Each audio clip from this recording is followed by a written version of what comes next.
Yeah, got it. Okay. Great. So hi, everyone. Welcome to our webinar. This webinar is hosted by the Finchley N3 N12 Pollinator Project. And it's going to be hosted by Dina J. Kestenbaum. Dina is a horticulturist of this project, and in general, of course, she's also an ecotherapy tutor who works for a big charity. She holds an allotment. She does a lot of really lovely environmental work, and we're very lucky to have her. At our project, we have a steering committee. We always look for more people to join the steering committee. It's myself as well, Dina. We also have Alison Sharp, who also lives in Finchley. She's an artist and a maker who works with waste materials and creates beautiful art from them, and actually encourages people to do the same through her art. She has a business called Renew Crafts. And this webinar is part of a project we are, or an initiative. This is our second initiative. This initiative is called Buzz Stops. And we have two big goals. One is to provide more foraging. That means more food for pollinators in Finchley.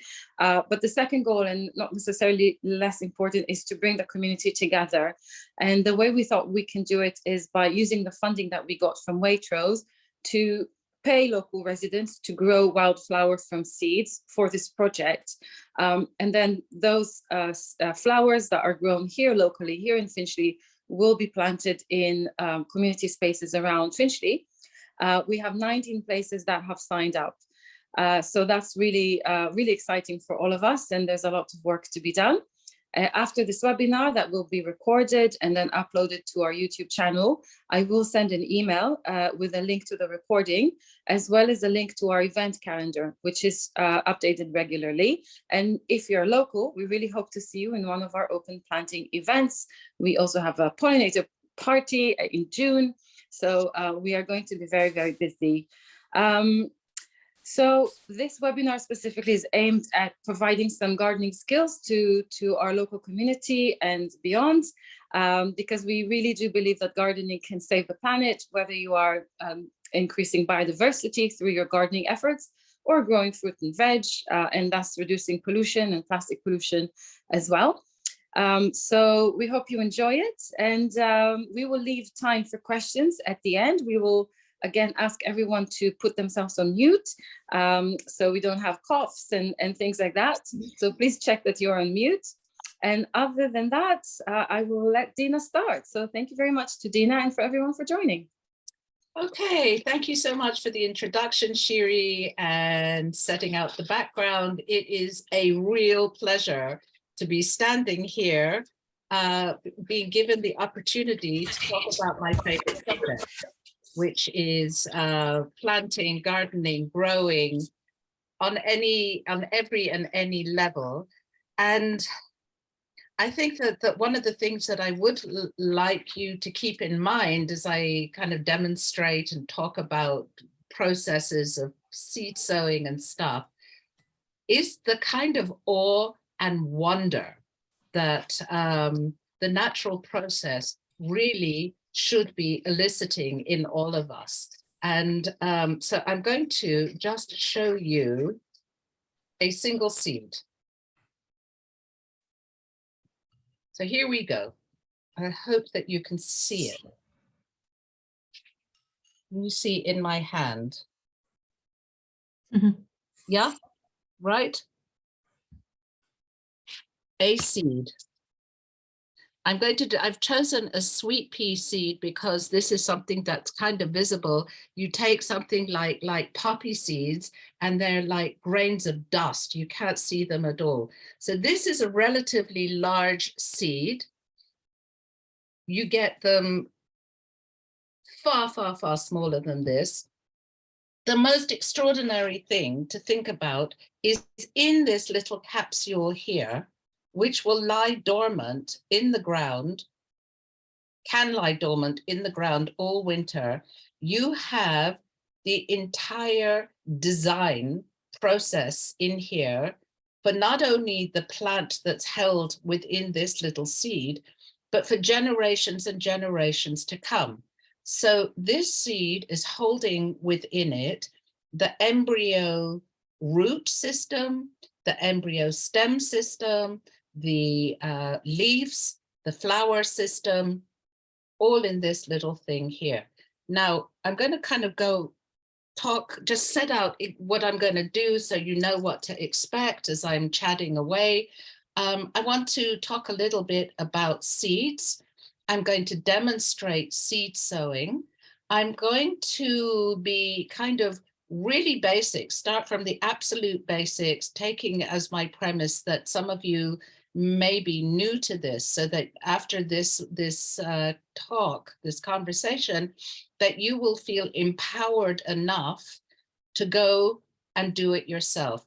One of the things that I want to tell you is that it doesn't matter what seed packet you buy. So this is sunflowers, this is broccoli.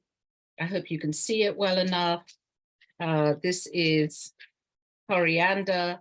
You do not need a degree in horticulture or have even stepped out into an open space or owned a pot of earth ever to really kind of manage your way with this, because all the instructions are on the back.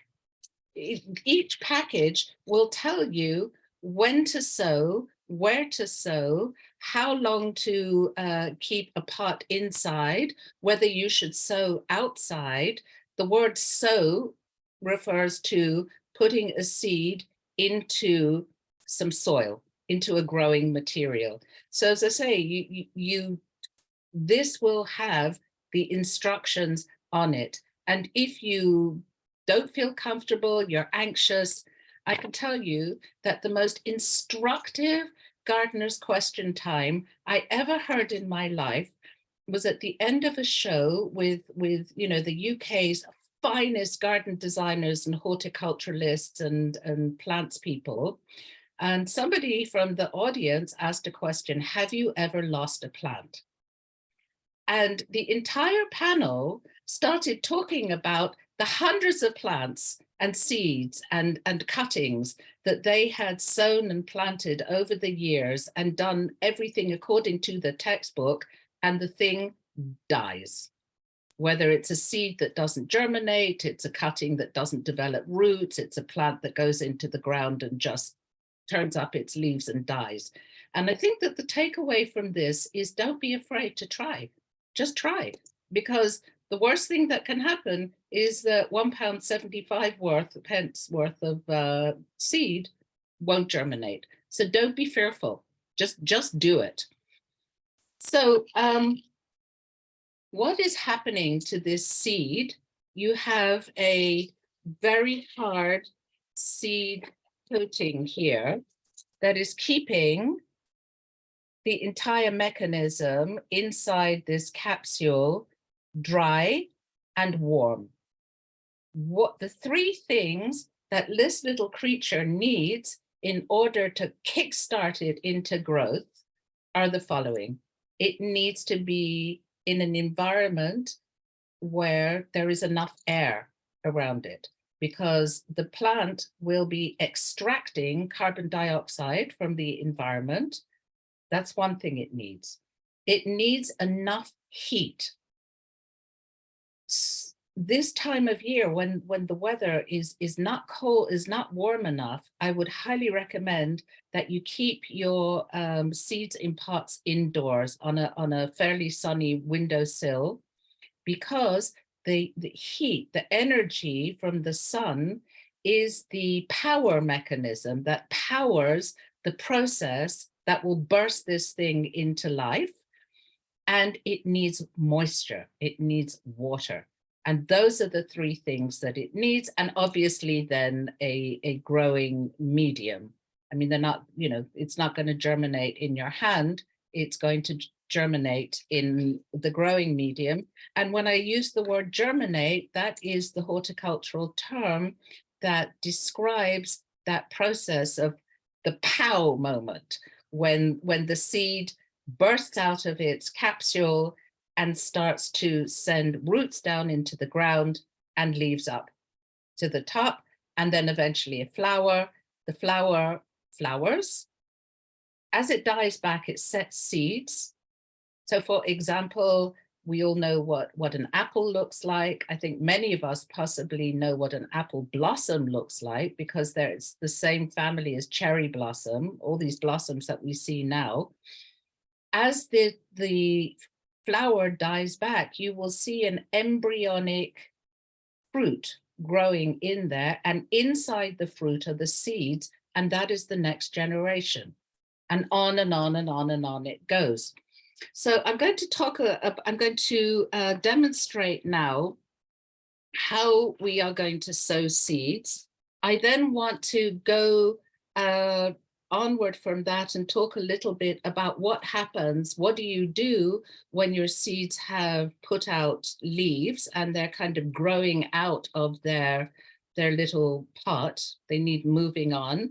And at the end, I'm going to talk a little bit about how to take cuttings, softwood cuttings.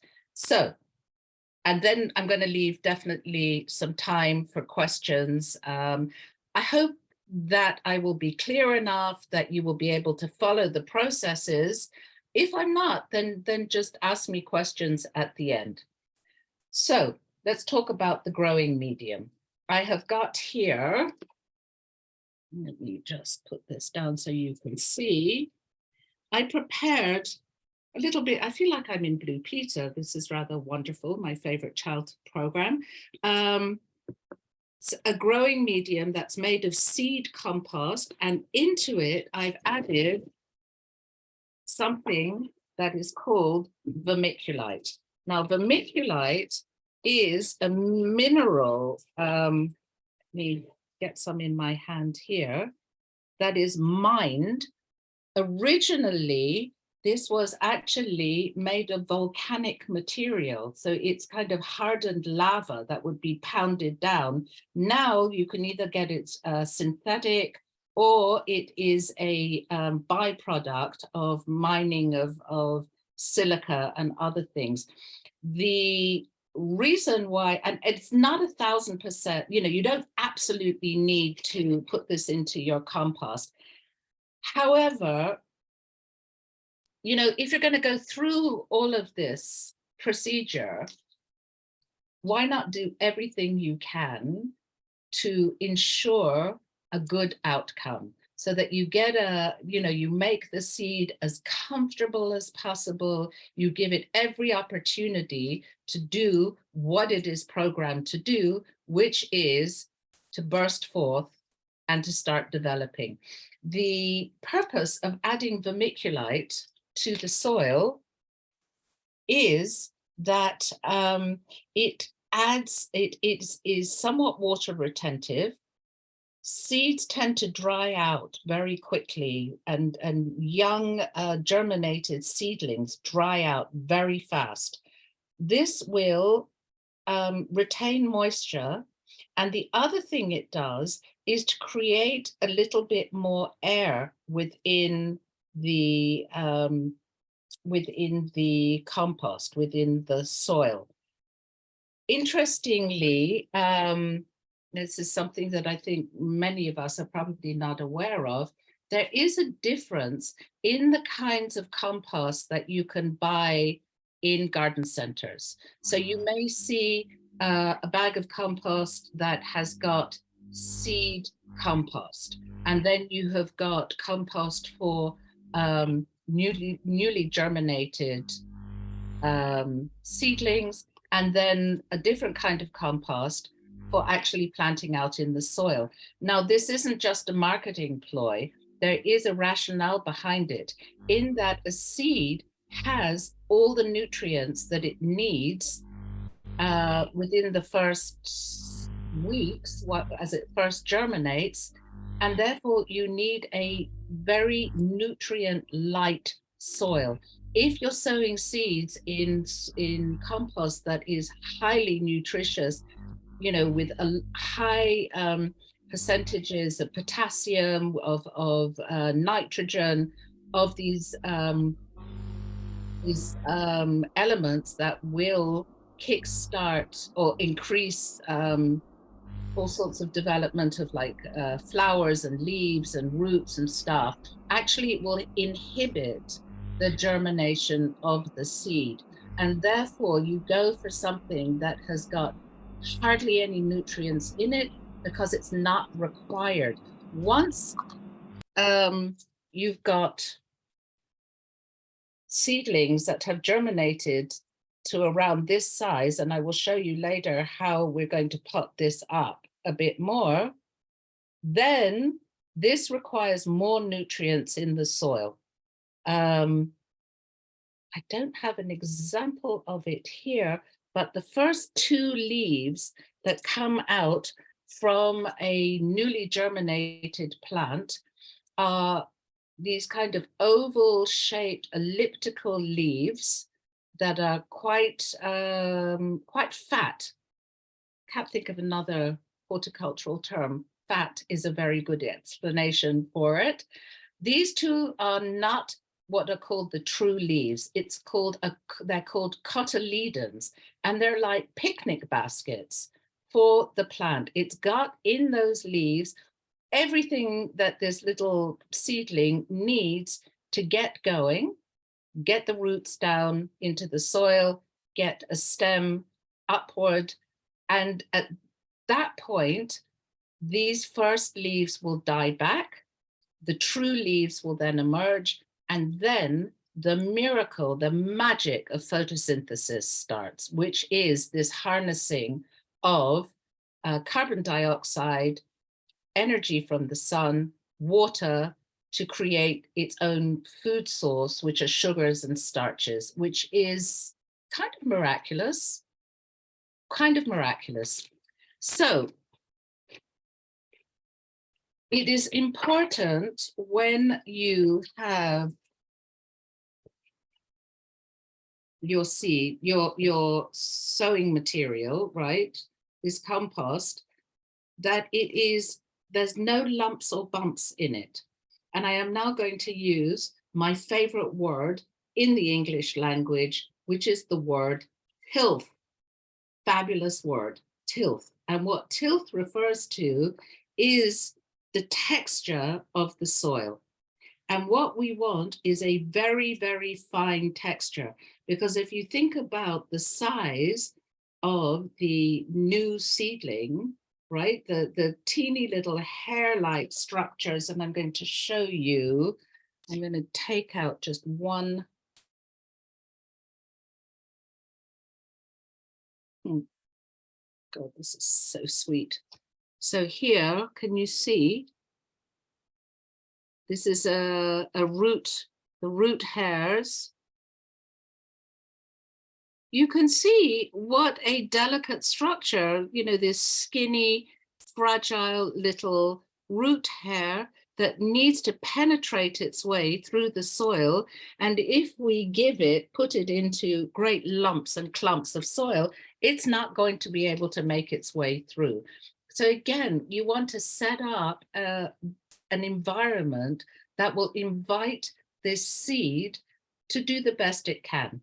And sometimes it fails for some random reason, but it's certainly going to fail if it's not given the best possible environment. I mean, if you think about nurturing anything, right, whether it's children or animals or anything at all, the likelihood is that the outcome is going to be more positive if the early environment is positive, it's loving, it's comfortable, it's invested in. Same thing with seeds.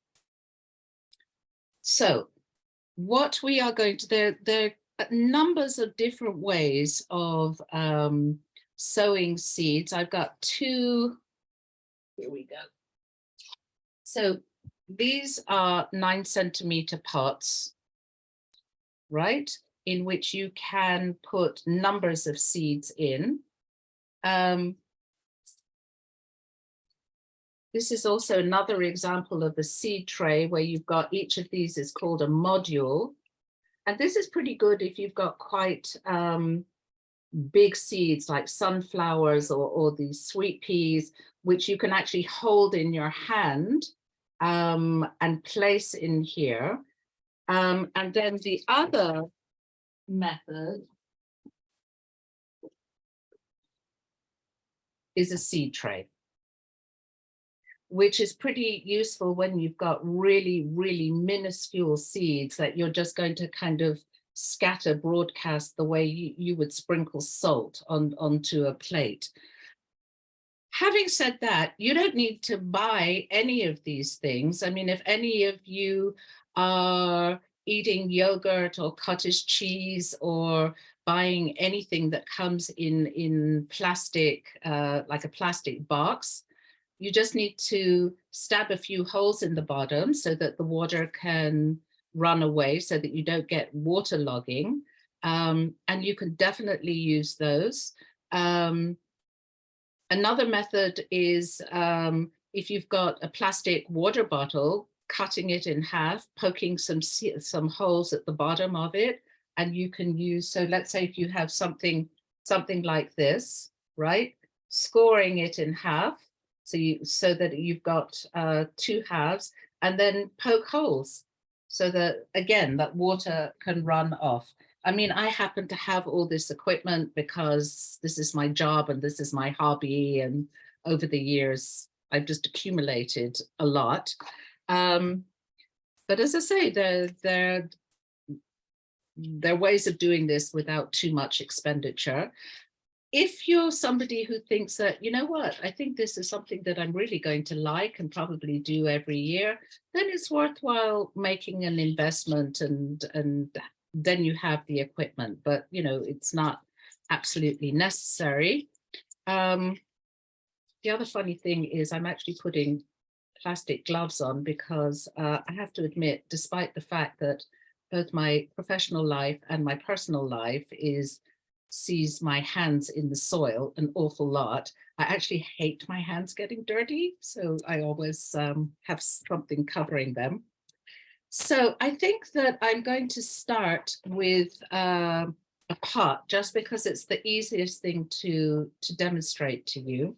You can see that there is a rim around the side, and that is pretty much the indicator of how much you're going to, the depth in which you're going to fill the pot. So I am going to do this here. I just love the fact that I have everything ready by my side. Kind of feel so very like TV professional. So you just put it in. Then the next important thing is to squish it down so that you're really firming the soil. And the reason for this is if you just kind of push the, you know, pour the soil into the pot and you don't firm it down, you've got massive great gaps which into which your seeds are going to fall into which water is going to accumulate. The seeds are then going to sit in these pools of water and rot. And again, you know, it's a shame to go through all the effort and just not set it up in a way that to succeed. So important to really firm it down. And then I gave away all of my my wildflower seeds, so I don't have any more left, but the principle is exactly the same. So these larger seeds, which I'm dropping all over the place, right? Can you see in my hand? Yes, great, thank you. These are for beginners. If you've never done this before, I would suggest actually that you go for seeds that you can pick up within your first finger and, you know, your forefinger and your thumb. It will be much easier than trying to manage with minuscule little seeds. I mean, the wildflower seeds, you know, the outcome can be very beautiful, but for a beginner, they are so small, it's difficult to kind of broadcast them in a manner in which they're not clumping all together. if anybody does end up, if you do have wildflower seeds, one of the ways of avoiding that clumping is to mix it with sand. And then it's much easier then to sprinkle on so that you've got the sand and the wildflower seeds coming together, and you will get a much finer distribution. But something like this, you can just put onto the soil. I probably hard to see because it's brown on brown. You have to just take my word that I have put, I'm going to put 4 in here.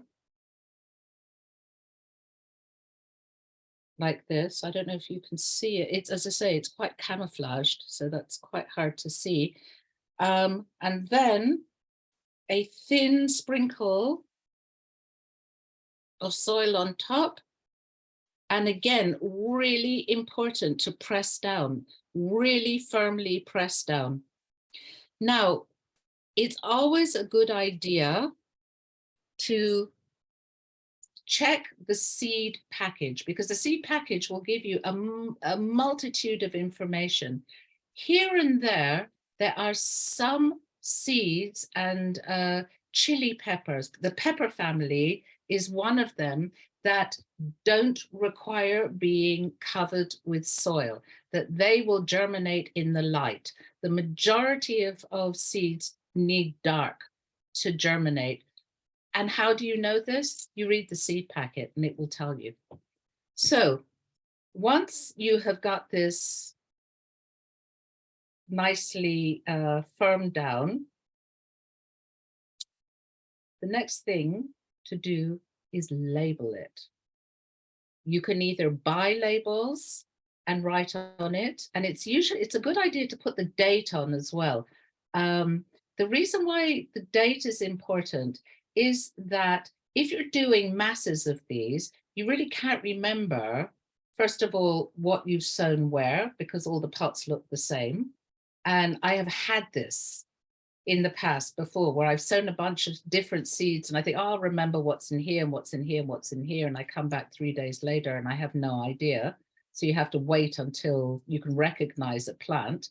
But the date is also a good idea, because if nothing has germinated in 2-3 weeks, the likelihood is that the seed was not viable. And that word viable means that, either it was old or something went awry.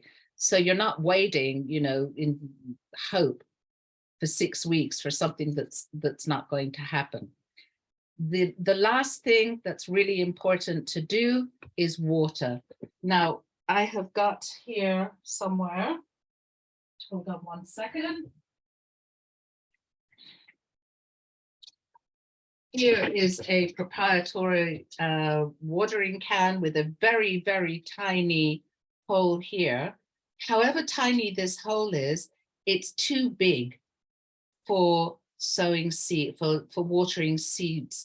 The reason being is that the force of the water coming out will disturb the soil and can wash the seed out.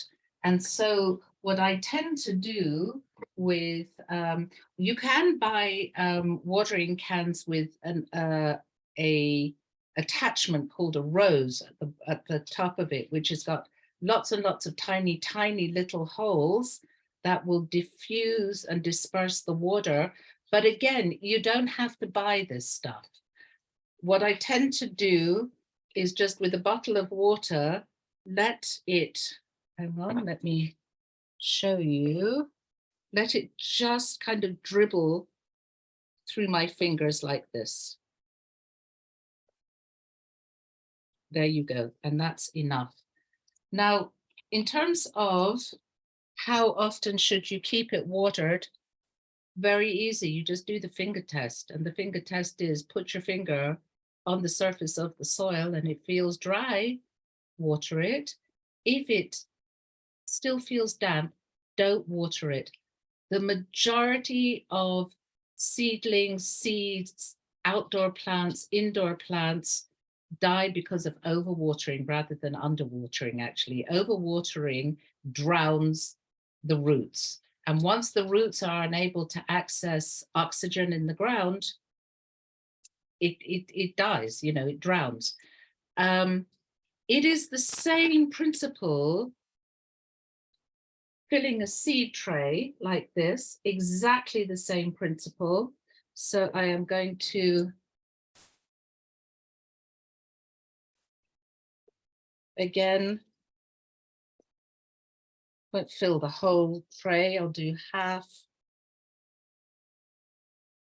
You know, really tamping down. And I'm going to sow coriander.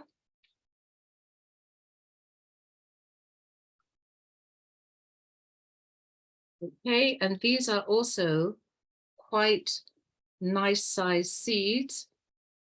Easy because I can just put them, you know, place them between forefinger and thumb onto the surface of the soil. And this is where I can control the distance between the seeds so that they're not going to be super congested. And again, this is something that's tricky to do with really tiny seeds, and you just have to do the best you can. So you might be able to see this a bit better because these are blonder seeds on the soil. Same principle. Cover it with soil lightly, press down, and then water. And exactly the same principle with these modules as well. The thing about the modules, that if anybody is thinking of buying them, is in order to get the seedling out, you need a pencil. You can see that it's got little holes at the bottom, right? So you need a pencil, or and you kind of poke the pencil into the hole underneath here, and that will push the soil with the seedling out from the top. So the next thing I want to talk a bit about, and I'm just going to move this here.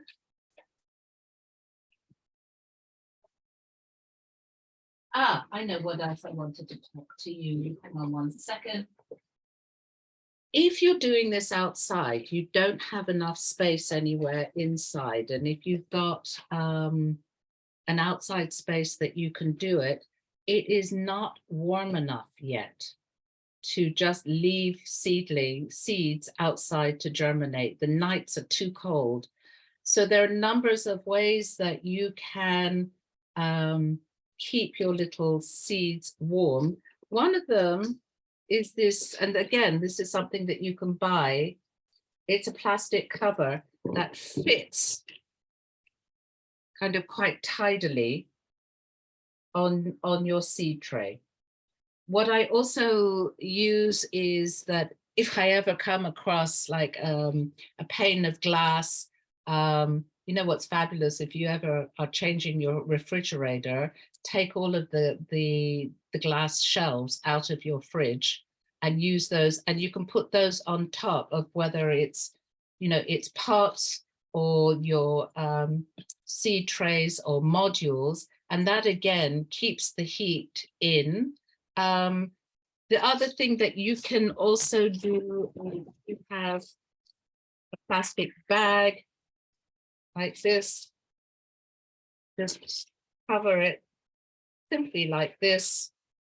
The other and the last thing that, again, if you're going to purchase, you can purchase from garden centers something called horticultural fleece, which is a very thin white kind of thermal material that is porous, so it's breathable, it allows moisture in and out, but it will keep your seeds and your little seedlings warm. Ideally, do it inside until the nighttime temperature is about 12 degrees or so. It's just unseasonably cold at the moment, which makes this all a bit delayed, but hopefully we'll get there. Okay, so the next thing to talk about is what happens once your seeds have germinated and they are of a reasonable size, that they need to move on. You can see that this is quite congested in here, right? What will happen is that there'll be a little bit, maybe a little bit more growth than this, but not much more, because there's just not enough space for the roots to develop in a manner that will support the upward growth that you need. This is a very lovely little wildflower. Well, it's not little, actually, it's quite tall, called red campion, which grows to maybe about 40 centimeters. In order for this to grow 40 centimeters, it's going to need much, much more space. So that what we want to do here is take these out, separate them, and then put them, depending on the size, maybe 1 or 2 in each of these pots. Once they outgrow these pots, hopefully it is then warm enough to plant them outside. So how do we then progress by taking these little things out? There is one very easy way of doing it. You just turn it upside down onto your hand.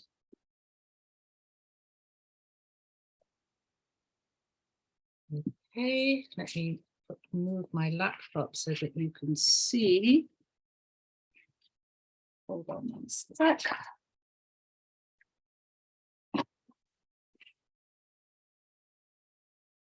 Hold on one second. I play a little bit with. Okay, here. I think you can see if I put this on the table. Yeah. Well, you know what? I can put it onto here. Right. And all you really need to have here is gentle hands, soft fingers, and patience. Don't do this if you're in a hurry, because the outcome isn't going to be good and plants, seedlings will break. This is something that I've learned over the years. If you don't have time, just wait until, time opens up for you, so that you can do this slowly and with pleasure. I think that's the real important thing here as well, is to get joy out of what you're doing. I mean, you look at this little thing.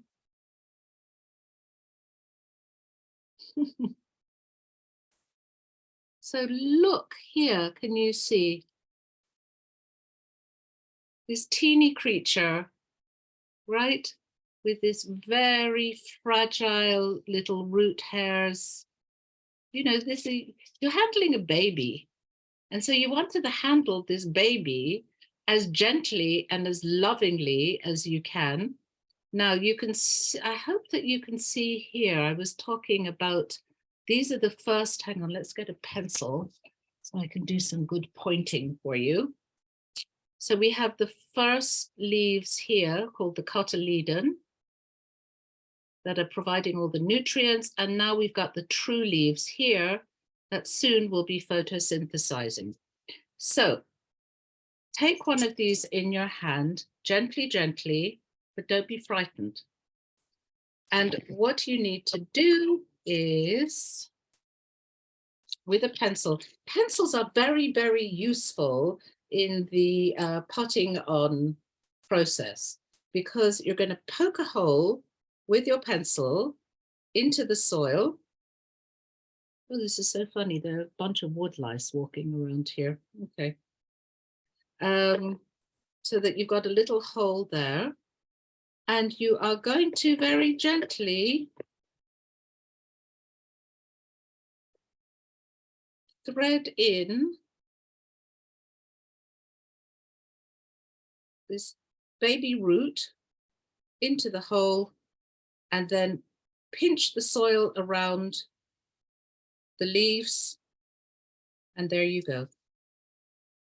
There you go. One little seedling repotted into its new home.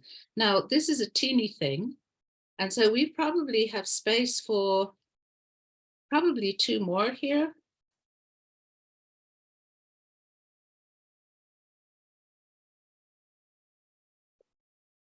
And you've got here, we've got 1, 2, 3, 4, 5, like about 6 little seedlings here, all clustered together, and just really gently tease them apart. You can shake some of the soil off and separate them out. Here's 1, 2.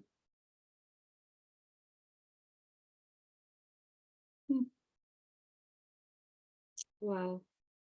I'm just always kind of, look how little this baby is.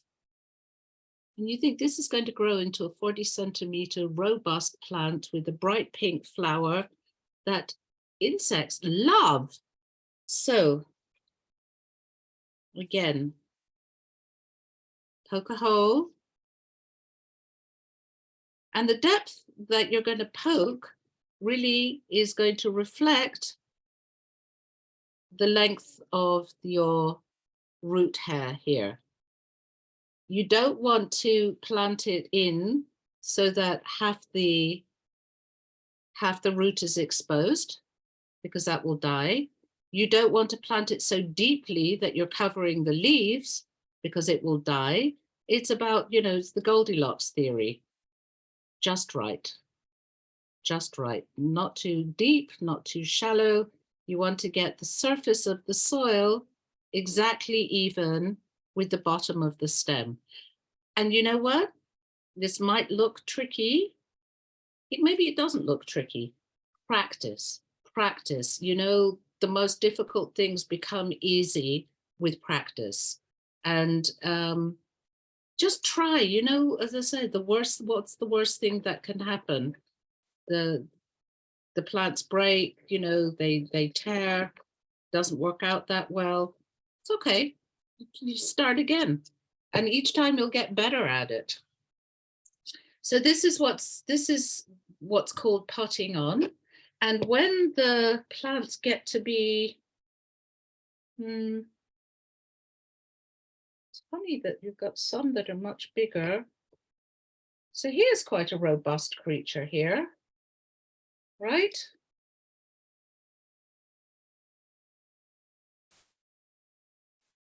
So if I take the soil off the root hairs, you can see that the root hairs it's not just one little thread that's hanging down. Okay, this has become quite developed. It's sending off lateral root hairs.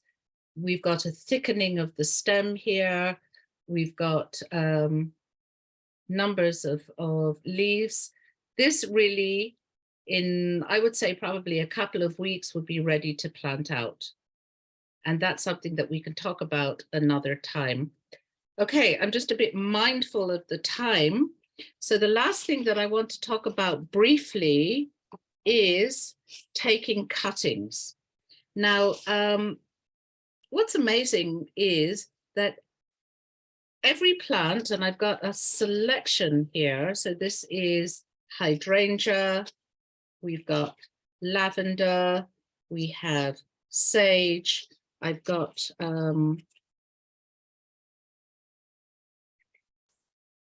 clematis here. Doesn't look, oh no, this is jasmine. And then I have a clematis amongst my little bag of tricks. This is peony. This is a good one. You can take cuttings from plants at different sorts of cuttings at different kinds of years, put them into compost, and they will eventually develop roots. And this is a really cheap, really simple way of what's called propagating, whereby you can, from one plant, taking cuttings from it, you can get masses and masses of new plants. with almost no financial outlay at all. There are two provisos that you need. You need the space to keep them for a long time, and you need patience, because it really takes, you will need a couple of years before you will get, even 3 years before you'll get a reasonable sized plant out of a cutting. Now, there are different kinds of cuttings that you can take dependent on the season. Springtime is when we take what's called soft cuttings. And soft cuttings is a cutting that has really pliable, soft stems that haven't become woody yet. So if you compare it, right, to lavender, you can see that the lavender stem is quite woody, right? What else have I got here? I've got,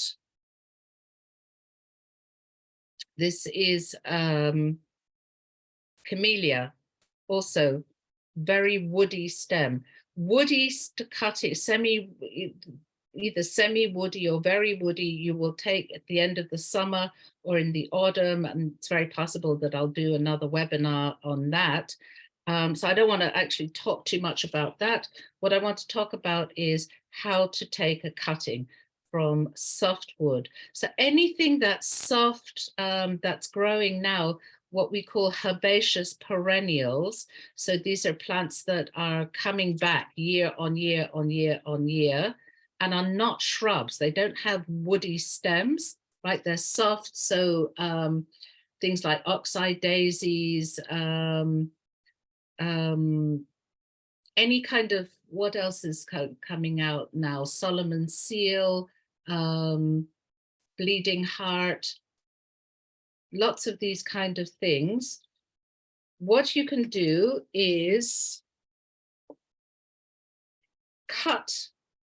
Now I've taken this off the main plant. Now you can see, let's see if you can see here, that they're kind of a bump here. That is called a node. This is where the next leaf will come out.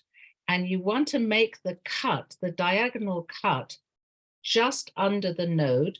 The reason for that is just under the node is where you've got the highest concentration of hormones, growth hormones in the plant. Now, what we want this little cutting to do is we want from here, we want it to develop roots. You can just pop it into the soil, right? Just like this. And it will probably develop roots. However, you can also buy something that's called rooting hormone. And rooting hormone is a powder that is made synthetically of the hormones that are available that are present in a plant that will encourage, whether it's roots or shoots or leaves or whatever. You just put a little bit at the bottom of it. What is important is that if you are taking a cutting that have got lots and lots of leaves, just strip off all the leaves. And I'm going to cut this carefully. Nail scissors are good for this. You just need a pair of leaves at the top to keep photosynthesizing.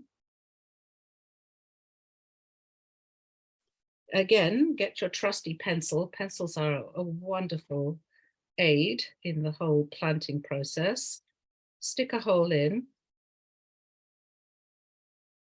Thread the stem in, and again, really firm, so that I always tell my students, you know, try the tug test.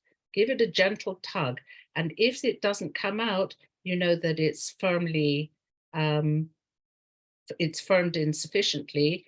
If it comes out in your hand, you know you've got to try and firm it a bit better. These cuttings dry out very fast.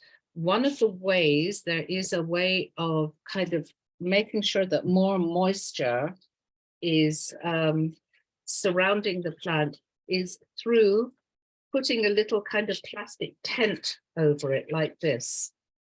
So take a plastic bag. Somewhere here I should have a rubber band, which by now I can't find. Okay, I'm not going to waste time looking for the rubber band. Anyway, just put a rubber band around here. And what will happen is that the leaves at night do something that's called transpiration. In other words, they're letting out excess moisture at night through their leaves. The moisture is caught in the inside of the plastic bag, and it creates a kind of like a humidifier in the bag. Having said that, it is also important just to check that the soil is not dried out. But it takes a long time. It really takes, you know, I would say it takes probably a couple of months to have root production. Once you have root production, then you can take the plastic bag off. An absolutely fundamental thing to bear in mind when you're taking a cutting is that these are all clones of the parent plant. So you want to choose a parent plant that is in optimum health, right? So you have to want to make sure that there are no pests on it, there's no disease on it, it looks fabulous. And if the parent plant looks fabulous, then the clone will look fabulous as well. So this pretty much brings me to the end of what I wanted to share with you this evening.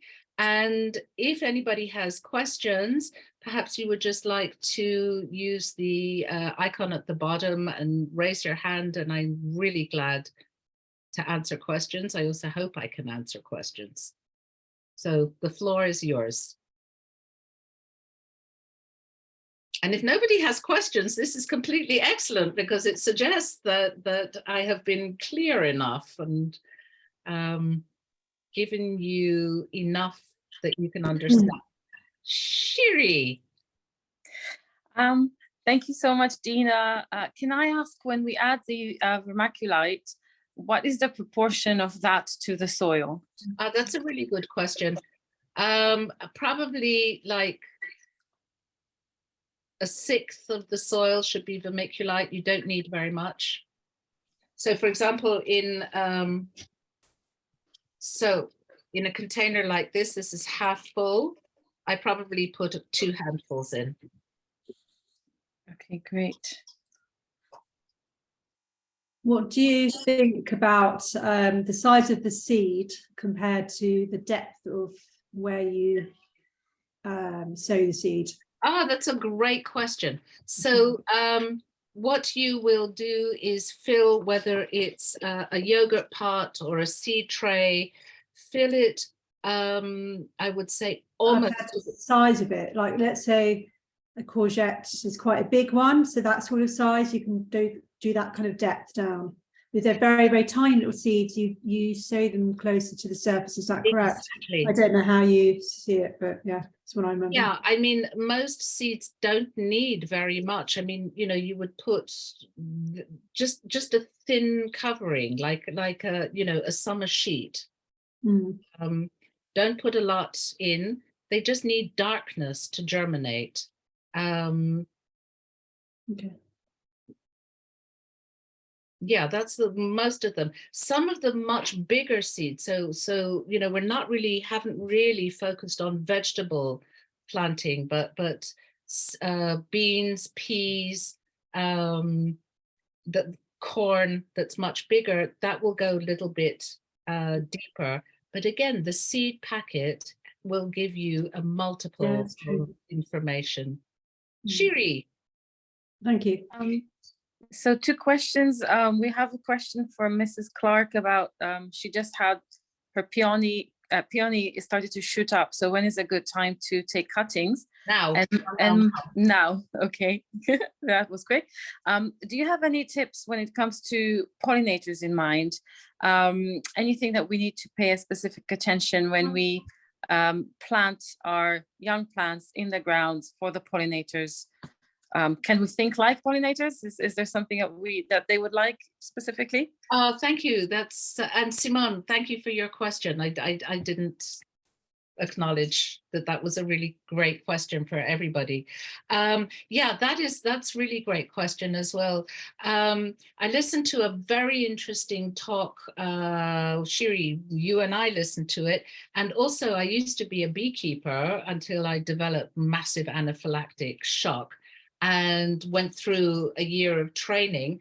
And what we were taught then is that it is extremely beneficial to plant in clumps so that you don't have, you know, 3 sunflowers and then I don't know, a tobacco plant and then something else, because the way pollinators operate is that they will send, the first one goes out and does a recce, and will then, and this is not just for honeybees, but for most pollinators, they, if you think, they will do a recce, they will come to an area that has got a lot of the same pollen and nectar, and instead of expending an awful lot of energy on buzzing here and buzzing there, they can then pour up on the pollen and that particular species.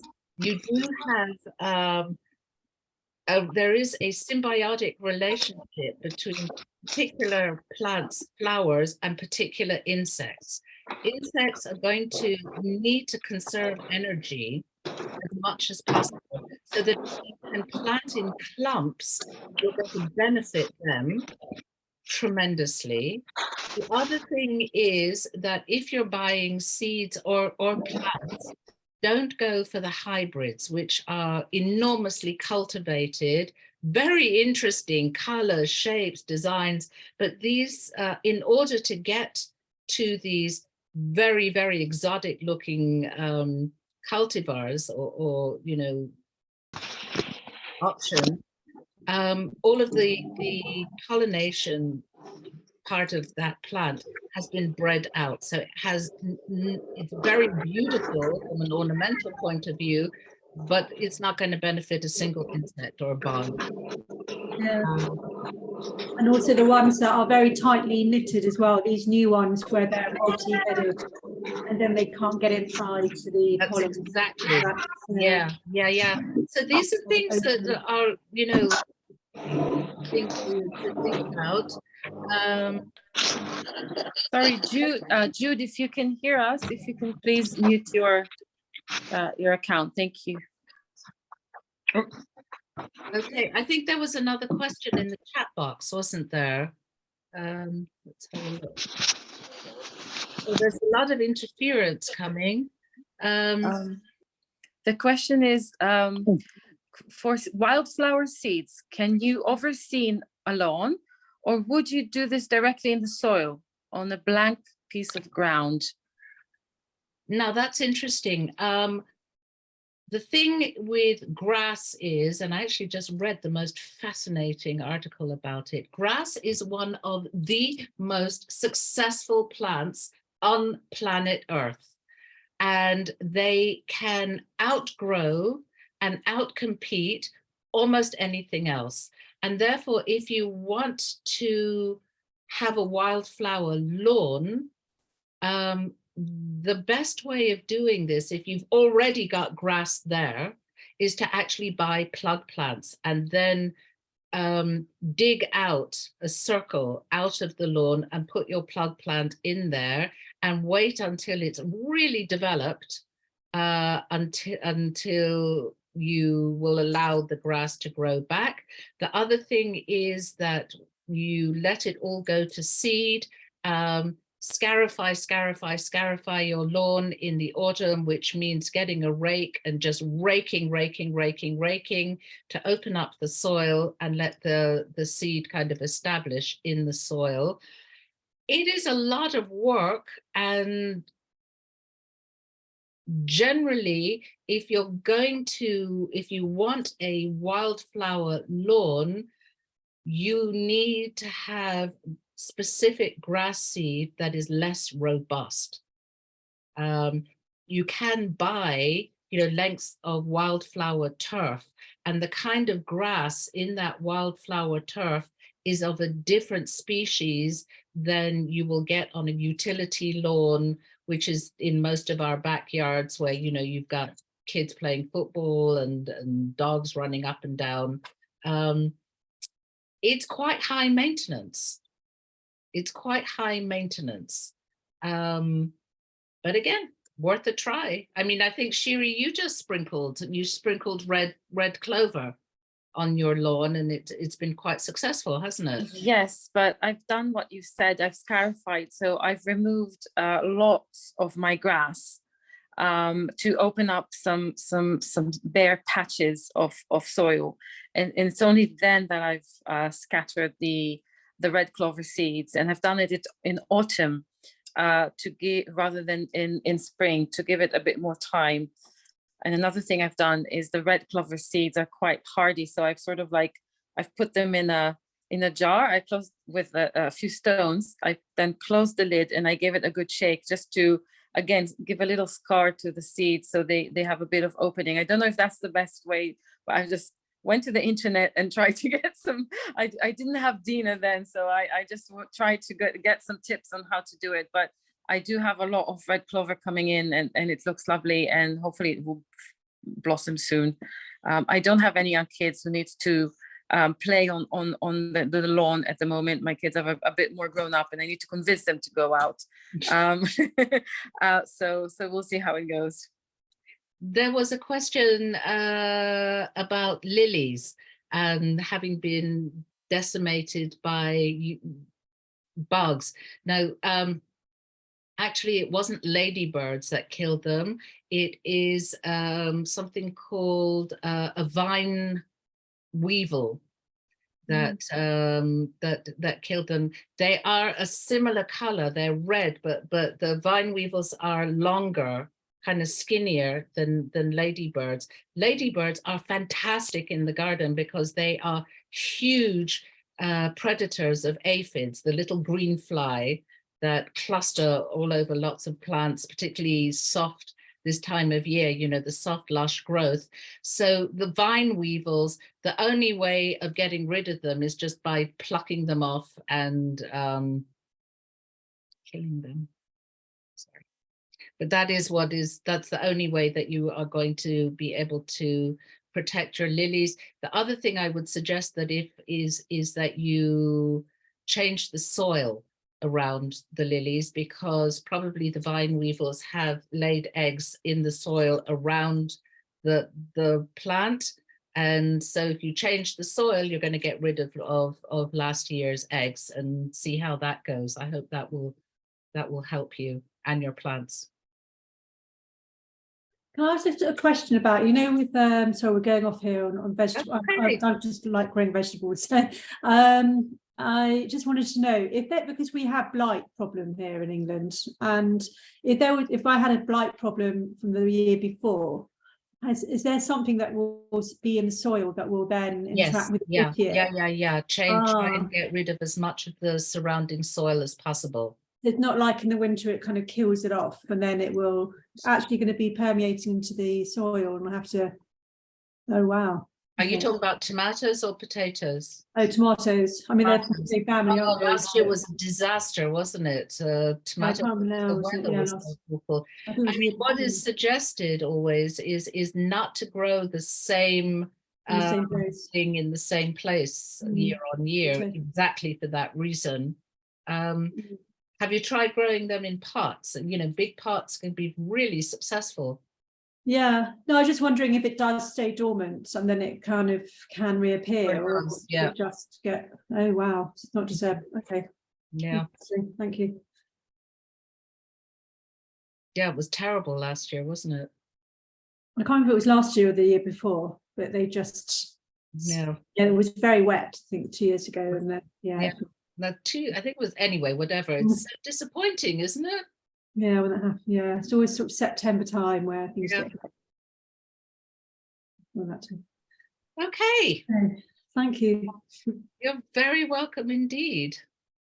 I'm a bit aware of the time now. I think we are coming to the end of our time together.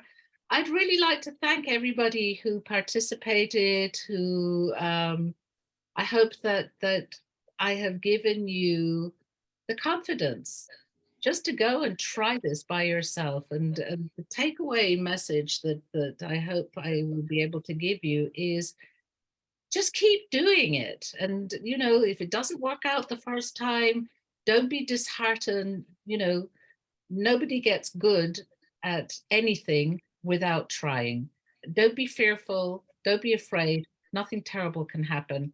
And enjoy it. Enjoy it. It's a miracle every year. So I hope that you can plug in. I'm going to finish up with the same way I started. Just get in touch with the awe and wonder of it. And thank you so much. I hope to see you again. Thank you so much to Dina. Thank you everyone for joining us. If you are local to Barnet or live around Finchley, we would love to see you. We have some special thanks to Simone, who is actually growing some flowers for our project. We're very excited by it. Don't worry, it's absolutely fine. We have a lot of plantings coming up. We have 19 spaces in Finchley that signed up to get some of our plants. So we'll share a calendar of events. If you have some free time and would like to get stuck in with the planting, we would love to see you. Thank you again to Dina. Thank you everyone, and have a lovely weekend. Can I just double check? You've got an event, haven't you? I think in Frime Park Woods or something. Yeah, we have lots of events coming up. So I don't know which one you specifically refer to. Because I think Good Gym are helping